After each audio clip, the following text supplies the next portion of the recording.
गंवार पड़ोसी versus modern पड़ोसी के विचार संस्कार। आप लोगों को आने में कोई दिक्कत तो नहीं हुई है ना? अरे नहीं नहीं, हम तो आराम से आए हैं। मैं समोसे ले आई अंकल आंटी, जल्दी से खा लीजिए वरना ठंडे हो जाएंगे। पता है ये समोसे मैंने बनाए हैं। अनुराधा, तुमने क्या अपनी बेटी को अभी से ही चूल्हे चौके में डाल दिया है? अरे नहीं नहीं माधवी, ऐसा नहीं है। बस जब भी मैं खाना बनाती हूँ तो मेरे बगल में आकर खड़ी हो जाती है और देखती रहती है। सही है, बच्चों को बचपन से हर चीज की आदत डालनी चाहिए। माँ, क्या मैं बाहर जाऊँ थोड़ी देर के लिए? हाँ, वैसे भी बड़ों के बीच तुम क्या करोगे? ये उम्र तुम्हारी खेलने कूदने की है। आशीष बाहर आंगन में आता है और सीधा अपनी पालतू गाय मोती के पास जाता है। अरे मोती, तूने आज घास नहीं खाई? सुबह सुबह पापा तेरे लिए हरी घास लेकर आई थी। चल जल्दी से मुंह खोल, मैं तुझे आज घास खिलाता हूँ। आशीष अपनी गाय को अपने हाथों से घास खिलाने लगता है। जहाँ एक तरफ शहर में रहकर भी इस परिवार के रहने के तौर तरीके बिल्कुल गांव जैसे थे।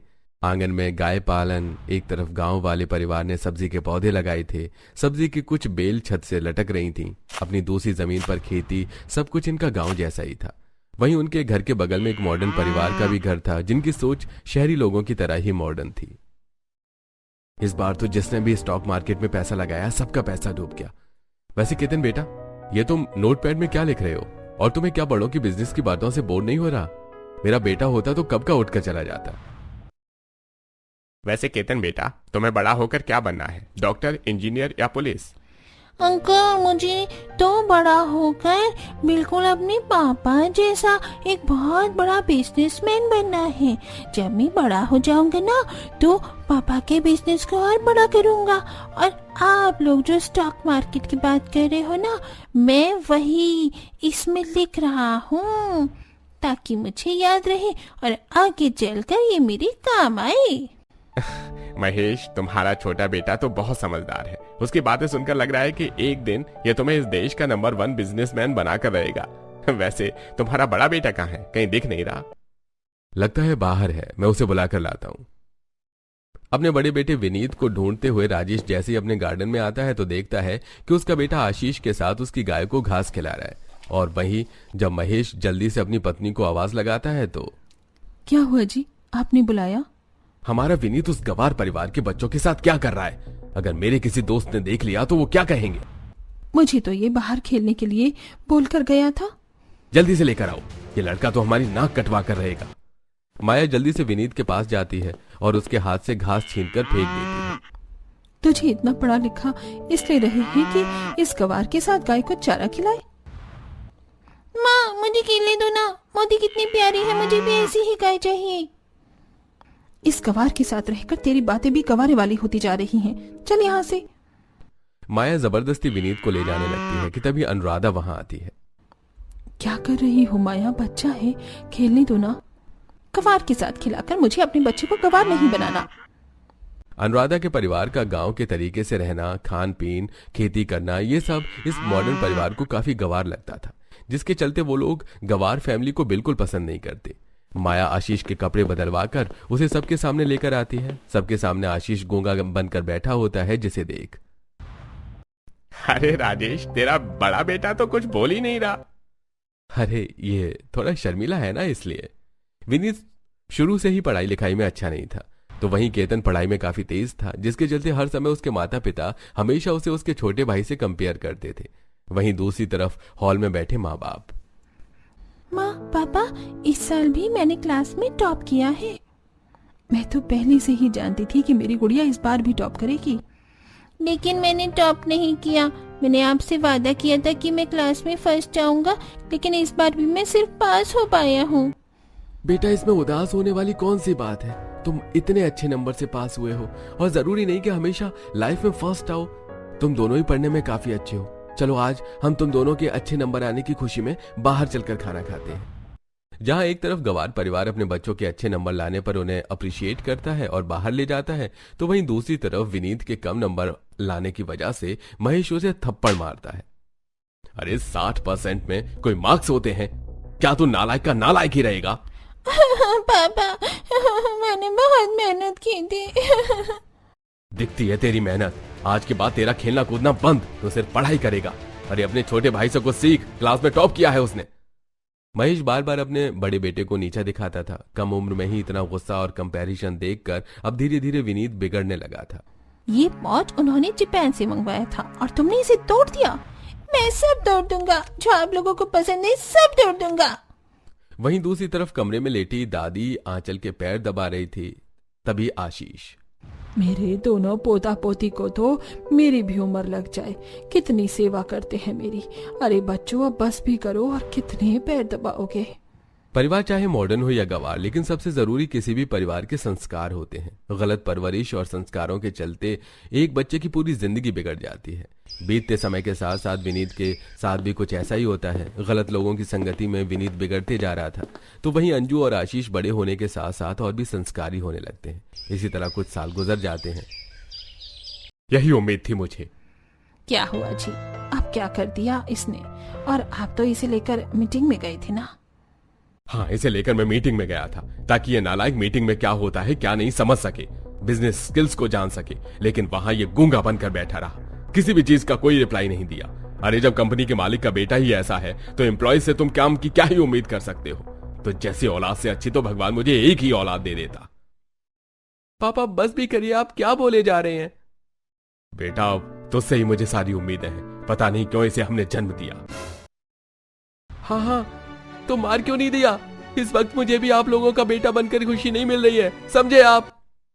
आए दिन बड़े भाई के कलेश से केतन काफी ज्यादा परेशान हो जाता है और अपने कमरे की बालकनी में खड़े होकर बगल में गवार परिवार को देखने लगता है, जहां अंजू अपनी माँ के साथ कपड़े धुलवा रही होती है। मेरे घर वाले चाहे इन लोगों का कितना भी मजाक उड़ा ले, इन्हें कितना भी गवार कह ले, लेकिन असल में तो ये लोग हमसे बेहतर हैं। अंजू कितनी बड़ी हो गई है, इतने सालों से बस इसे ही देख रहा हूँ, लेकिन आज तक ये कहने की हिम्मत तक नहीं हुई। अंजू मैं कैसे बताऊं तुम्हें मैं कितना चाहता हूँ। अरे बेटा, आप कितने कपड़े धुलवाएगी? जाकर पढ़ाई कर ले, 2 हफ्ते बाद तेरी परीक्षा शुरू है। मैंने पढ़ाई कर ली है, आप फिक्र मत करिए। आखिरकार इस उम्र में कब तक अकेले काम करेंगी आप?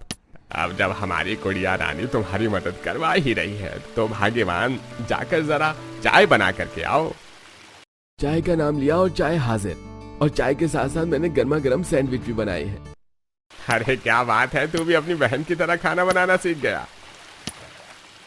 तो पापा, खाना बनाना सिर्फ लड़कियों का काम है क्या? हम लड़कों को भी उनके जैसे सारे काम आने चाहिए ताकि हम उनकी मदद कर सकें। हमने तुम्हें संस्कार दिए, लेकिन तुम्हारे अंदर इतने अच्छे संस्कार कब आए पता ही नहीं चला। भगवान तुम जैसे बच्चे हर किसी को दे। इसी तरह अब कुछ दिन गुजर जाते हैं। रात के डिनर का टाइम होता है, तभी विनीत शराब पीते हुए घर आता है, जिसे देख ये कमी रह गई थी कि ये घर में शराब पी कर आए। तो ये सब भी करने लग गया है? तुझसे ये उम्मीद नहीं थी मुझे।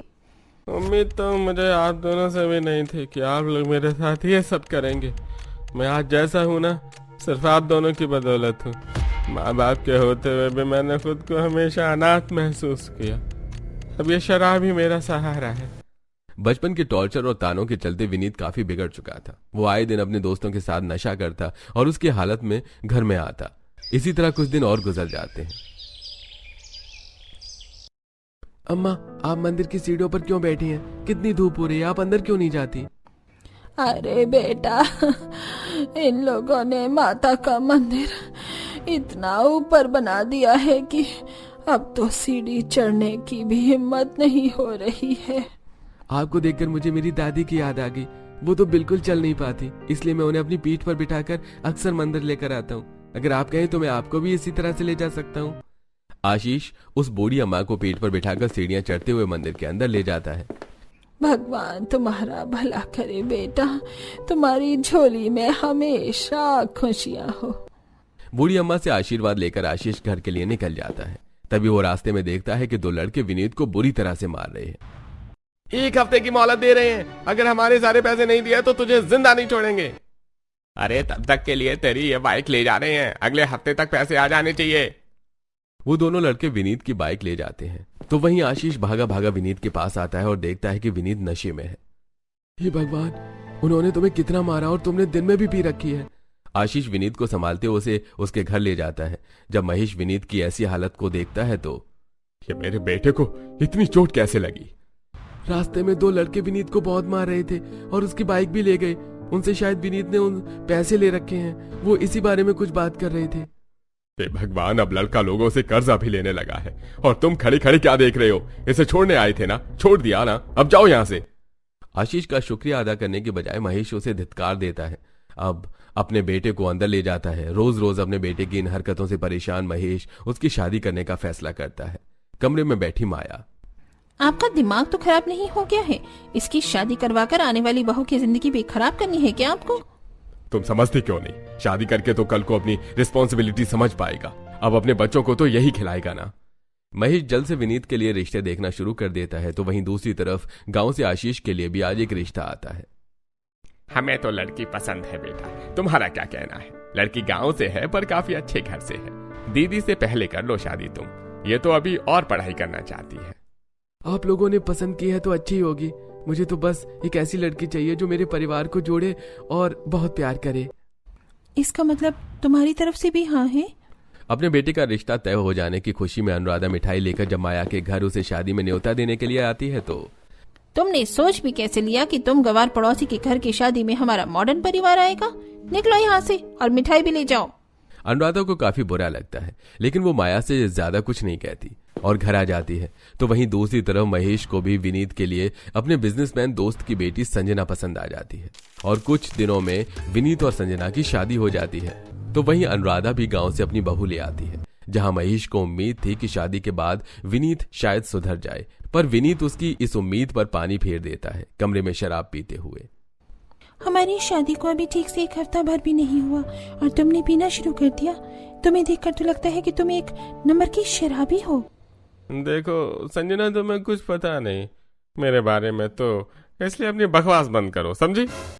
संजना चिढ़ते हुए बाहर आ जाती है कि तभी ऑफिस का एक एम्प्लॉय हाथों में फाइल लिए घर आता है। गुड मॉर्निंग मैम, इस फाइल पर सर के साइन चाहिए। ठीक है, तुम रुको, मैं विनीत से साइन करवा कर लाती हूँ। मैम, विनीत सर के नहीं बल्कि केतन सर के साइन चाहिए। केतन के क्यों? कंपनी तो विनीत संभालते हैं ना। मैम, कंपनी तो केतन सर संभालते हैं ना। बड़े भाई के होते हुए भी छोटे भाई को कंपनी संभालता देख संजना को काफी अजीब लगता है। वहीं दूसरी तरफ भाभी, अभी तो आपके हाथों की ठीक से मेहंदी भी नहीं उतरी है और आप घर के कामों में लग गए। हाँ जी, मैं करती हूँ। कुछ दिनों में आपका फाइनल एग्जाम है। आपको काम नहीं बल्कि पढ़ाई करनी चाहिए, और अगर ये सारे काम मैं नहीं करूँगी तो और कौन करेगा? ससुराल आते ही गीता अपनी ससुराल की सारी जिम्मेदारियां अच्छे से संभालती है। साफ सफाई करना, खाना बनाना और घर के बाकी कामों के साथ साथ गीता अपने ससुर की खेती के काम में भी काफी मदद करती है। मुझे लगा नहीं था कि लड़कियां भी इतनी अच्छी खेती कर लेती हैं। जब से तुम आई हो काफी मदद हो जाती है मेरी। पिताजी, मैं गांव से हूँ ना, और मेरे पापा भी खेती ही करते हैं, तो इसीलिए मुझे ये काम अच्छे से आता है। आप थोड़ी देर आराम कर लीजिए, जब तक मैं ये बाकी का काम निपटा लूंगी। आशीष की तरह ही अच्छे संस्कारों में पली बड़ी गीता अपने ससुराल की सारी जिम्मेदारियां संभालती है। तो वहीं दूसरी तरफ मॉडर्न परिवार की बहू संजना। 20,000 क्या मांग लिए? इसने तो मेरे सामने अपना खाली वॉलेट ही रख दिया। अभी पापा से कहकर अकाउंट से पैसे ट्रांसफर करवाती हूँ। बहू, खुद से क्या बातें कर रही हो? कुछ नहीं माँ जी, वो बस मैं इनसे शॉपिंग के लिए थोड़े पैसे मांग रही थी और इन्होंने देने से मना कर दिया।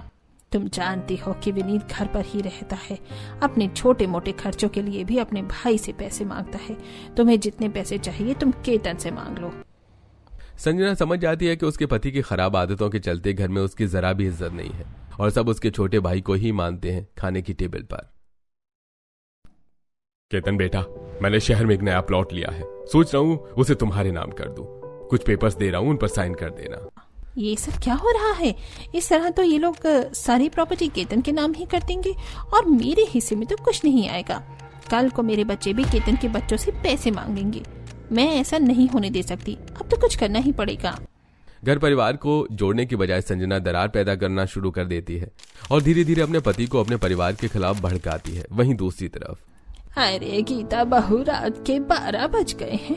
कब तक मेरे पैर दबाएगी? रहने दे, तू आराम कर ले। दादी, अभी तो मैंने आपके पैरों पर तेल ही लगाया है, थोड़ी देर और अच्छे से मालिश करके दबाने दीजिए, तभी तो आराम मिलेगा। गीता का बर्ताव सिर्फ अच्छे परवरिश और संस्कारों का ही फर्क था। इसी तरह कुछ दिन और गुजर जाते हैं। गली के बाहर से राम जी की पालकी जा रही होती है, जिससे काफी शोर हो रहा होता है। बहू बाहर से इतना शोर क्यों आ रहा है? राम जी की पालकी जा रही है ना, इसीलिए। आशीष मुझे हमेशा अपनी पीठ पर बिठाकर राम जी की पालकी दिखाता था, लेकिन आज नहीं देख पाऊंगी मैं। सुबह से पता नहीं ये लड़का कहाँ गायब है। आपका पोता नहीं हुआ तो क्या हुआ, पोता बहू तो है, मैं आपको दिखाती हूँ। गीता अब अपनी दादी सास को अपनी पीठ पर बिठाकर आराम से राम जी की पालकी दिखाती है, जहां अपनी बालकनी में खड़े होकर माया भी ये सब देख रही होती है। माया जब नीचे हॉल में आती है तो देखती है कि संजना नेल पेंट लगा रही है। बहू माना घर में नौकर चाकर है, लेकिन कम से कम बहू होने के नाते तो तुम थोड़ा बहुत काम तो कर ही सकती हो ना। मैंने आज तक अपने घर में तो कभी काम किया नहीं, तो आपने सोच भी कैसे लिया कि मैं यहाँ कुछ करूंगी? क्या तरीका है अपनी सास से बात करने का? क्या तुम्हारे घर वालों ने तुम्हें यही संस्कार दिए हैं? संस्कार की पट्टी आप मुझे नहीं पढ़ाओ तो ज्यादा बेहतर है। खुद के बेटे को तो अच्छे संस्कार दिए नहीं गए और मुझे कह रही हैं। संजना का जवाब सुन माया दंग हो जाती है। तो वहीं संजना भी दिन रात अपने पति के कान भरने में लगी रहती है। आप जैसे भी हैं, है तो मेरे पति ही ना, इसलिए मैं कभी आपका बुरा नहीं चाहूंगी। एक दिन देखना, आपके माता पिता आपके हिस्से की जायदाद आपके भाई के नाम कर देंगे और आपके पास कुछ नहीं बचेगा। सड़कों पर भीख मांगेंगे आप। तुम सही कह रही हो संजना, एक तुम ही हो जो मुझे अच्छे से समझती हो। हाँ, मुझे कुछ ना कुछ तो करना पड़ेगा। आशीष अपने पिता और भाई के सामने अच्छा बनने का नाटक करता है और बिजनेस में इंटरेस्ट दिखाता है। आशीष धीरे धीरे कंपनी की सारी इंफॉर्मेशन इकट्ठा कर पावर ऑफ अटॉर्नी अपने नाम कर देता है और कंपनी का अकाउंट से सारे पैसे निकाल लेता है। जब ये बात महेश को पता चलती है, तूने कंपनी के अकाउंट से सारे पैसे क्यों निकाले और ये सब क्या है? क्योंकि ये सारे पैसे, ये कंपनी, ये घर सब कुछ मेरा है। मैंने धोखे से सब कुछ अपने नाम कर लिया है। अब आप लोगों को इस घर में रहने की कोई जरूरत नहीं है, निकल जाइए यहाँ से। मेरे पति ने क्या कहा, आप लोगों ने सुना नहीं? निकलो यहाँ से। पल भर में संजना उन तीनों को घर से निकाल देती है। आसपास के लोग भी ये सब देख रहे थे, तो वहीं पूरे परिवार को काफी बेइज्जती महसूस होती है, जिसे देख आशीष उनके पास आता है। यहाँ खड़े रहेंगे तो लोग बातें बनाएंगे, आप मेरे साथ चलिए। आशीष परिवार को अपने घर ले आता है, तो वहीं गीता अब सबके लिए चाय नाश्ता लेकर आती है और सब उस परिवार को हौसला देते हैं। परेशान मत होइए, सब ठीक हो जाएगा। कुछ तो तरीका होगा ना जिससे सब कुछ पहले जैसा हो जाए। कोई पेपर वगैरह कुछ तो होगा ही ना। पता नहीं, मुझे हमेशा से ऐसा क्यों लगता था कि कभी ना कभी ऐसा ही कुछ होगा हमारे साथ, इसलिए मैंने अपने लॉयर के पास कंपनी घर के कुछ ऐसे पेपर्स बनवा रखे हैं जिन पर मेरे और माँ के बिना साइन किए प्रॉपर्टी पर कोई भी कब्जा नहीं कर सकता। यही उम्मीद थी मुझे तुझसे बेटा। मैं जानता था कि तू कभी हमें इस तरह मुसीबत में नहीं रहने दे सकता। पता नहीं विनीत को ऐसा क्या हो गया, शर्म आती है मुझे उसे औलाद कहते हुए। पापा, भैया किसी की संगति में नहीं बल्कि आप लोगों की वजह से बिगड़े हैं। बचपन में जहां गलती करने पर माँ बाप बच्चों को समझाते हैं, वहीं आपने उन्हें हमेशा मारा, उनका मेरा कंपैरिजन किया। आपको तो ये तक नहीं पता कि भैया बनना क्या चाहते थे। आपके टॉर्चर और तानों के चलते उन्होंने गलत लोगों को साथ चुना। आप लोग कभी उन्हें एक अच्छे परवरिश नहीं दे पाए। भैया को सुधारने के चक्कर में आपने शादी भी उनकी एक गलत लड़की से करवा दी। आपने जिस गवार परिवार का हमेशा मजाक उड़ाया, उन्होंने आज हमें सहारा दिया। आपके इतने तानों के बावजूद भी उन्होंने एक बार भी हमें अपने घर लाने से पहले नहीं सोचा। ये होती है अच्छे संस्कार की और परवरिश की बात।